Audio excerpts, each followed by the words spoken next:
प्यारे बच्चों, कोविड-19 के कारण आप सभी अपने अपने घरों में रहकर ही अपनी पढ़ाई कर रहे हैं। ऐसे समय में आप अपनी पढ़ाई को रोचक तरीके से सीख समझ सकें, इसके लिए झारखंड सरकार द्वारा प्रस्तुत किया जा रहा है हमारा दूरदर्शन हमारा विद्यालय कार्यक्रम। इसके माध्यम से आप प्रत्येक दिन सोमवार से शुक्रवार तक पूर्वाह्न 10 से 12 तथा अपराह्न 1 से 2 बजे तक अपनी अपनी कक्षाओं के अनुरूप कार्यक्रम देख सकेंगे। अब पढ़ाई नहीं रुकेगी। स्कूली शिक्षा एवं साक्षरता विभाग झारखंड। नमस्ते दोस्तों, आइए देखते हैं कि आज हम क्या पढ़ेंगे।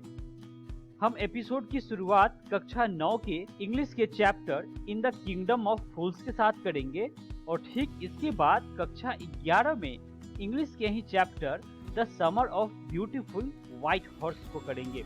तो आइए शुरू करते हैं हम अपना प्रोग्राम डीजी साथ अब पढ़ाई नहीं रुकेगी।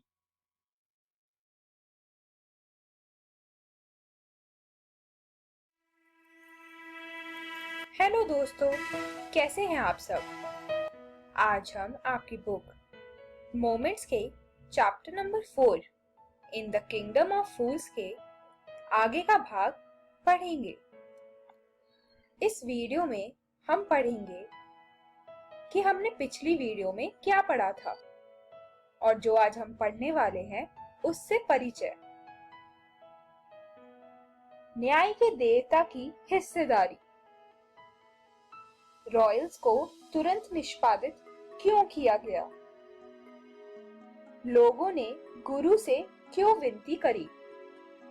बच्चों, पिछली वीडियो में हमने पढ़ा था कि कैसे इंसाफ घूम फिर के पूर्ण चक्र में आ गया था।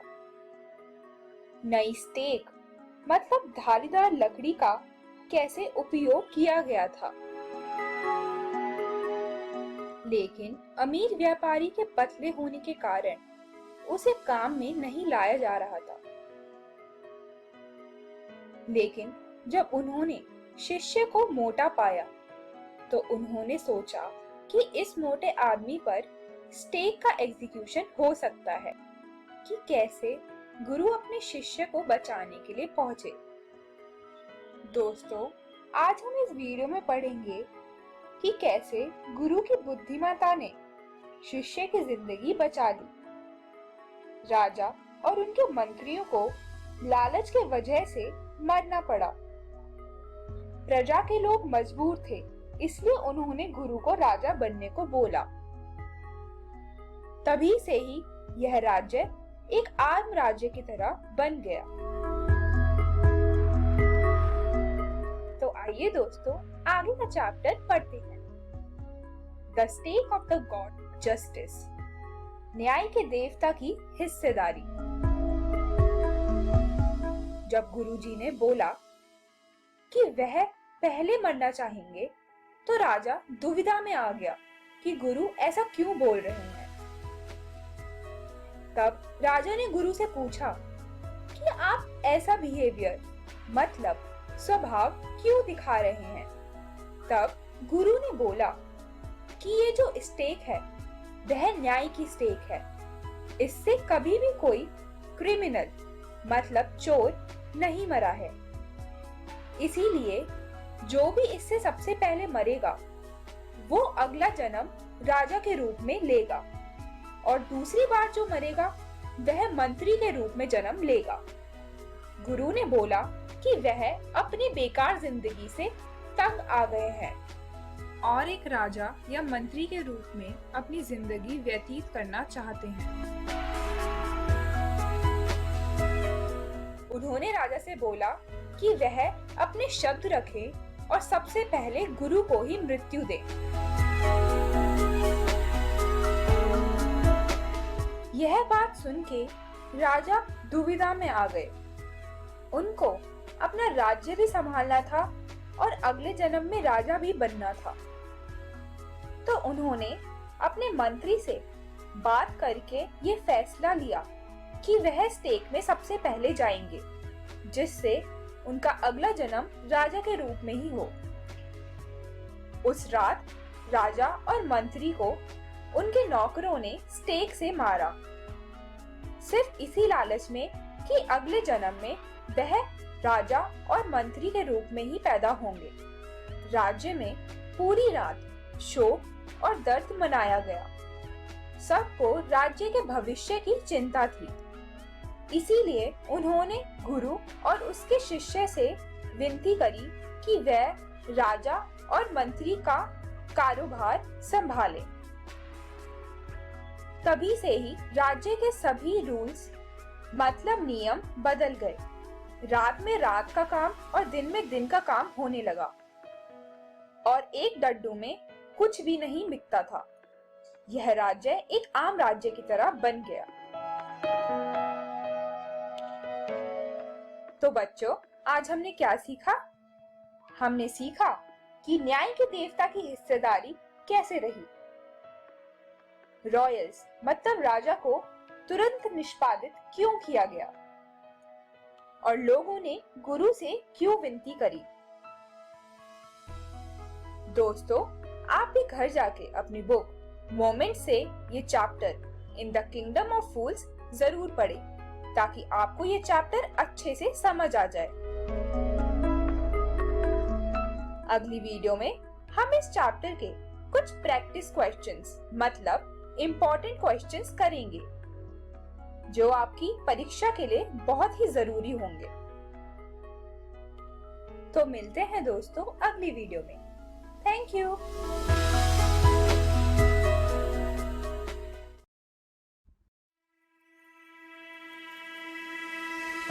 हेलो दोस्तों, कैसे हैं आप लोग? आज हम आपकी बुक मोमेंट्स के chapter number 4 in the kingdom of fools के कुछ प्रैक्टिस क्वेश्चंस करेंगे। ये कुछ इम्पोर्टेंट मतलब जरूरी क्वेश्चंस हैं जिनके जवाब सोचकर आपका परीक्षा को मद्देनजर रखते हुए अभ्यास हो जाएगा। इस वीडियो में मैं पहले एक सवाल पूछूंगी, उसके बाद आपको जवाब सोचने के लिए थोड़ा वक्त मिलेगा। उसके बाद मैं जवाब बताऊंगी।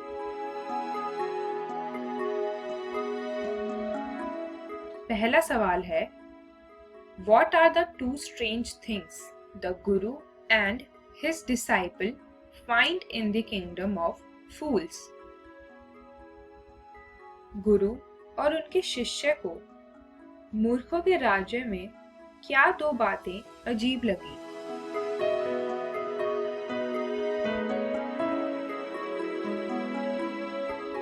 Two strange things observed by the Guru and his disciple are as follows. दो चीजें जो गुरु और उनके शिष्य को अजीब लगी थी। In the kingdom, people slept throughout the day and even animals didn't dare venture out during daytime. पहली कि राज्य के लोग दिन में सोते थे और यहाँ तक कि जानवर भी राजा का आदेश मानते थे। The cost to purchase anything from the market was the same, one daddu. दूसरी बात, बाजार में महंगी से महंगी और सस्ते से सस्ती चीज सिर्फ एक डड्डू में मिलती थी। Why does the disciple decides to stay in the kingdom of fools? Was it a good idea? शिष्य ने मूर्खों के राज्यों में रहने का फैसला क्यों किया? क्या यह एक अच्छा विचार था?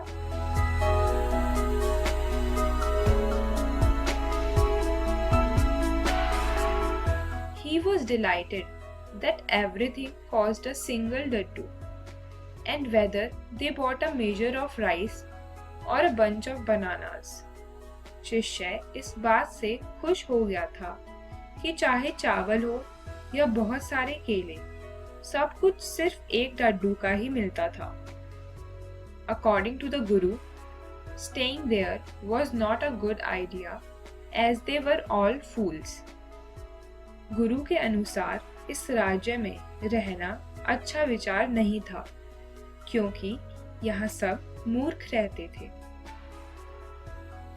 So he felt this situation would not last long and was not sure about what they would do in the future. तो गुरु को लगा कि यह ज्यादा टाइम तक नहीं चलेगा और भविष्य में क्या हो यह भी नहीं पता था।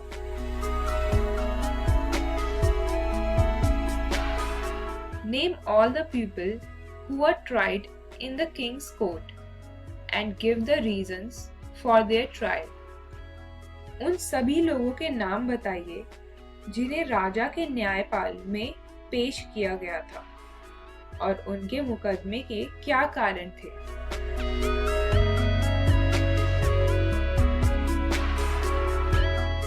The merchant, blamed for murdering a thief, as his old house wall had collapsed and fall on the thief while he was escaping with the loot. पहला आदमी जिसे राजा के न्यायपाल में पेश किया गया था वह अमीर व्यापारी था। उसके मुकदमे का कारण था कि उसके पुराने घर की दीवार में जो चोर द्वारा होल किया गया था उससे दीवार गिर गई थी और चोर की मृत्यु हो गई थी। इसी वजह से उसे न्यायपाल में पेश किया गया था। The poor bricklayer, blamed for building a weak wall.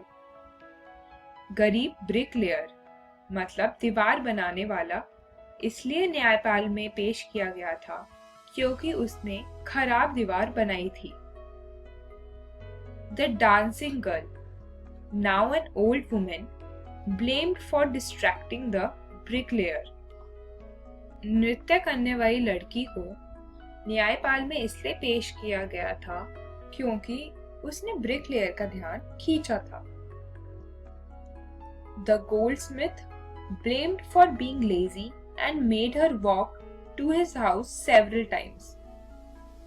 सुनहार को न्यायपाल में इसलिए पेश किया गया था क्योंकि वह बहुत आलसी था और नृत्य करने वाली के गहनों को वक्त से नहीं बनाया था। A rich merchant, blamed to be an impatient rich man. अमीर आदमी जो कि असलियत में दीवार गिरने वाले घर का मालिक था उसको न्यायपाल में इसलिए पेश किया गया था क्योंकि सुनहार ने उसी के वजह से नृत्य करने वाली को गहने टाइम से नहीं दिए थे।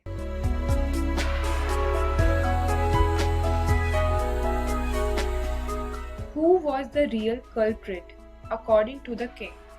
Why does he escape the punishment? राजा के अनुसार असली अपराधी कौन था?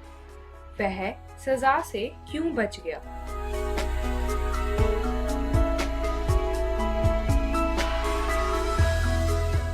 The real culprit according to the king is the merchant. राजा के हिसाब से असली गुनहगार व्यापारी था। Although his old father was the real murderer, but he was dead and someone had to be punished in his place. असली गुनहगार व्यापारी के पिता थे जो कि अब मर गए थे, तो उनकी जगह किसी न किसी को तो सजा मिलनी ही थी। He escapes the punishment because he was too thin to be properly executed on the stake. व्यापारी सजा से इसलिए बच गया क्योंकि वह बहुत पतला था और पतले होने के कारण उसके ऊपर स्टेक नहीं चलती।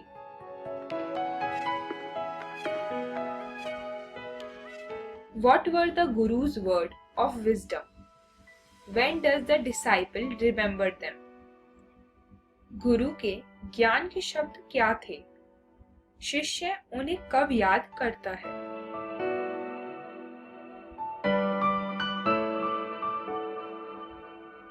The Guru's words of wisdom were, "They are all fools, and this kingdom of fools would not last long, and nobody can tell what will happen next." गुरु के ज्ञान के शब्द थे कि इस राज्य में सब मूर्ख हैं और यहाँ रहना खतरे से भरा हो सकता है। The disciple remembers these words when he was being carried to the place of execution to be executed on the stake. शिष्य को उसके गुरु के यह ज्ञान के शब्द तब याद आते हैं जब वह मरने वाला होता है। He then prays to his guru in his heart, asking him to hear his cry. तब वह अपने गुरु को मन से याद करता है और रोते हुए मदद मांगता है।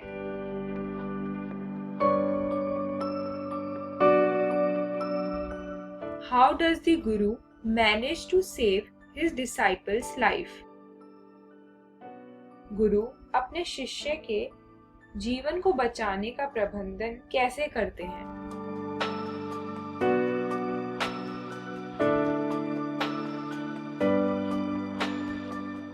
When the foolish king decides to execute the disciple, the guru plays a trick.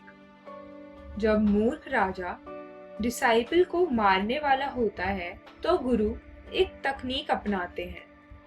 The guru declares that he wants to be executed before his disciple because the person who is executed first will be reborn as a king.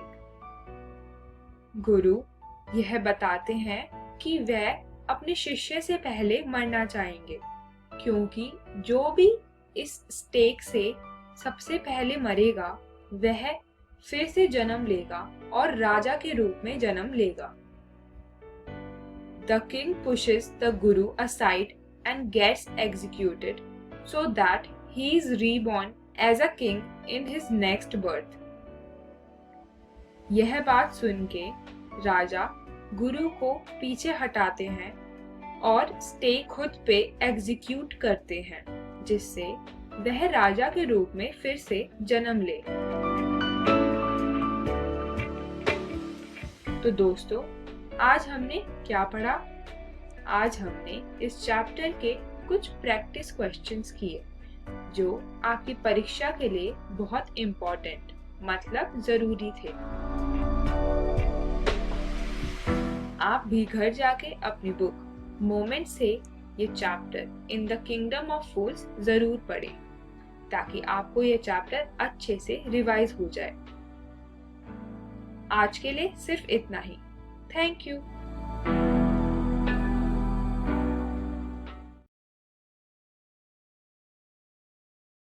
Hello everyone, welcome to English smart class. दोस्तों, आज हम लोग बात करेंगे हमारी 11th की book snapshot के chapter का।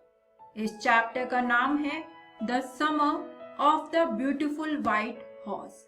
और जैसे कि आपको याद होगा, हमने इस चैप्टर के 3 पार्ट्स ऑलरेडी पढ़ लिए हैं, जिसमें हमने बात करी थी कि किस तरह से अरम का कजन मुराद एक घोड़े को चुरा लाता है एक सुबह। उसके बाद किस तरह से दोनों भाई उस घोड़े की सवारी को एंजॉय करते हैं। इससे पहले की वीडियो में यानी कि पार्ट 3 में हमें पता चला था कि असलियत में वो घोड़ा एक फार्मर का है जिसका नाम है जॉन बायरो, और वो एक दिन अरम के घर पर आ जाता है उसके अंकल से बात करने। आज हम इस वीडियो में इसके आगे की स्टोरी की बात करेंगे। तो चलिए शुरू करते हैं। बात करते हैं कि आज इस वीडियो में हमें क्या सीखने को मिलेगा। आज इस वीडियो में हम लोग बात करेंगे page number 7 and page number 8 की। तो चलिए दोस्तों शुरू करते हैं। अब हमने जाना था कि किस तरह से अंकल और फार्मर जॉन बायरो घर पर बैठकर अरम के घर पर बैठकर कॉफी पी रहे होते हैं और जॉन बायरो अंकल को बताते हैं कि उनका ब्यूटीफुल वाइट हॉर्स पिछले महीने चोरी हो गया था।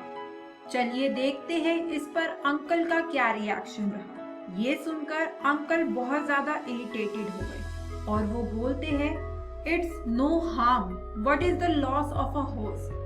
Haven't we all lost the homeland? कि तुम तो सिर्फ एक घोड़े के लॉस की बात कर रहे हो। क्या हम सब लोगों ने अपना घर नहीं खोया है? और साथ ही अंकल बोलते हैं कि what is this crying over a horse, और तुम क्या ये घोड़े के खो जाने पर इतना रो रहे हो? और अंकल से ऐसे वर्ड सुनकर वो फार्मर जॉन बायरो बोलता है कि that may be all right for you but for my सरी। सरी का मतलब होता है a small carriage with 4 wheels and a roof and seats facing forward pulled by a horse or horses। Basically एक ऐसी गाड़ी जो घोड़ा चलाता है और जिस पर पीछे लोग बैठ सकते हैं। इसके आगे जॉन बायरो बोलता है कि what good is a surrey without a horse, कि घोड़े के बिना उस सरी का भी मैं क्या यूज करूंगा। इस पे अंकल बोलते हैं पे नो अटेंशन टू इट, कि कोई ध्यान ही मत दो उस पर। इसके रिप्लाई पर जॉन बायरो बोलता है कि I walked 10 miles to get here, यानी कि मुझे यहाँ आने में ही 10 miles चलकर आना पड़ा है।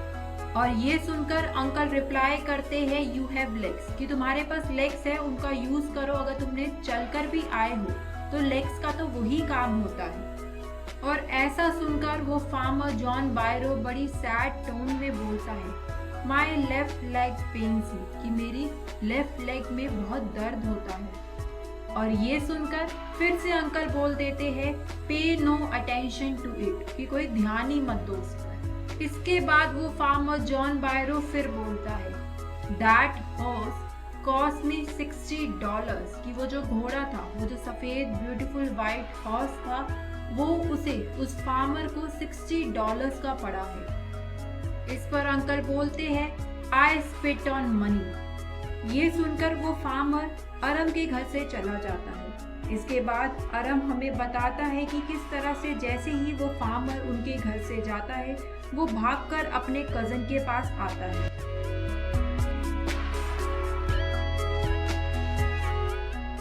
आरम का कजन मुराद एक पेड़ के नीचे खड़ा होता है और वो एक बर्ड के टूटे हुए पंख को सही कर रहा होता है। आरम को भागते हुए देखकर उसका कजन मुराद उससे पूछता है व्हाट इज इट, कि क्या हुआ। इसके रिप्लाई पे आरम बोलता है कि the farmer John बायरो he visited our house, he wants his horse, यानी कि अरम अपने कजन मुराद को इन्फॉर्म करता है कि जो फार्मर है जॉन बायरो, वो उनके घर पर आया था और उसे अपना घोड़ा चाहिए। इसके बाद अरम मुराद को ये भी इन्फॉर्म करता है you have had it a month, I want you to promise not to take it back until I learn to ride, यानी कि अरम अपने कजन मुराद को बोलता है कि तुम्हारे पास घोड़ा 1 महीने तक था, अब तुम मुझे ये प्रॉमिस करो कि तुम उस घोड़े को तब तक वापस नहीं करोगे जब तक मैं घोड़ा चलाना ना सीख लूं। और ये सुनकर मुराद बोलता है कि it will take you a year to learn to ride, यानी कि अरम तुम्हें तो 1 साल लग जाएगा अगर तुम्हें घोड़ा चलाना सीखना है तो। और इस पर अरम बोलता है कि we could keep the horse a year, तो फिर ठीक है, हम लोग फिर घोड़े को 1 साल तक अपने पास रखेंगे।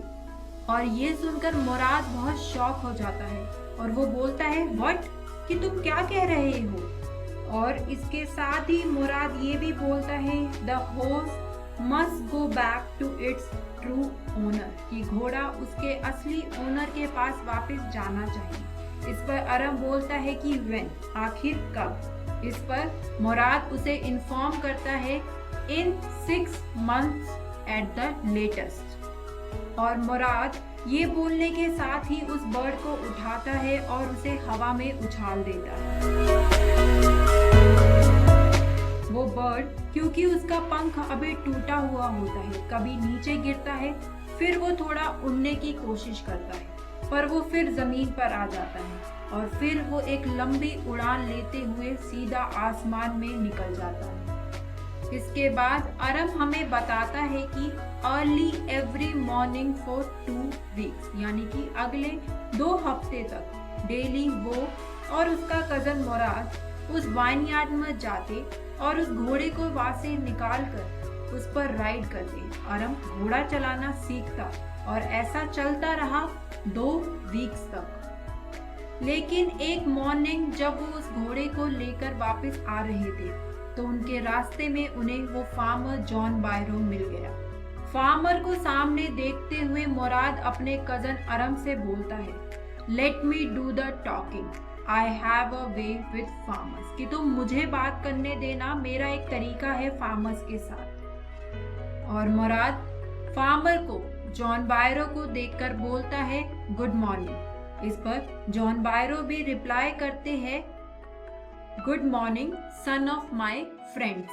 इसके बाद जॉन बायरो उन दोनों लड़कों से पूछते हैं, what is the name of your horse, कि तुम्हारे घोड़े का आखिर नाम क्या है। और मुराद इसके रिप्लाई में बोलता है, माय हर्ट, कि उनके घोड़े का नाम है माय हर्ट।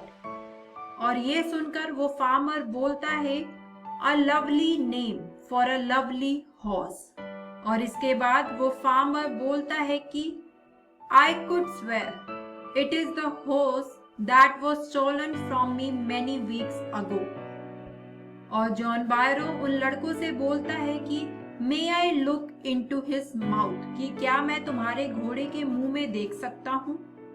और ये सुनकर मुराद बोलता है कि of course, कि आप हमारे इस घोड़े के मुंह में देख सकते हैं। जॉन बायरो उस घोड़े के पास आता है और उस घोड़े को अच्छी तरह से देखने के बाद जॉन बायरो बोलता है कि टूथ फॉर टूथ। और इसके बाद जॉन बायरो बोलता है साथ ही, I would swear it is my horse if I didn't know your parents, कि ये घोड़ा मेरा होता अगर मैं तुम्हारे पेरेंट्स को नहीं जानता होता। यानी कि मैं किसी की भी कसम खाने के लिए रेडी था कि ये घोड़ा मेरा है, पर मैं तुम्हारे पेरेंट्स को जानता हूँ और मुझे पता है कि तुम ऐसा काम नहीं कर सकते। इसके बाद मुराद बोलता है कि गुड डे जॉन बायरो।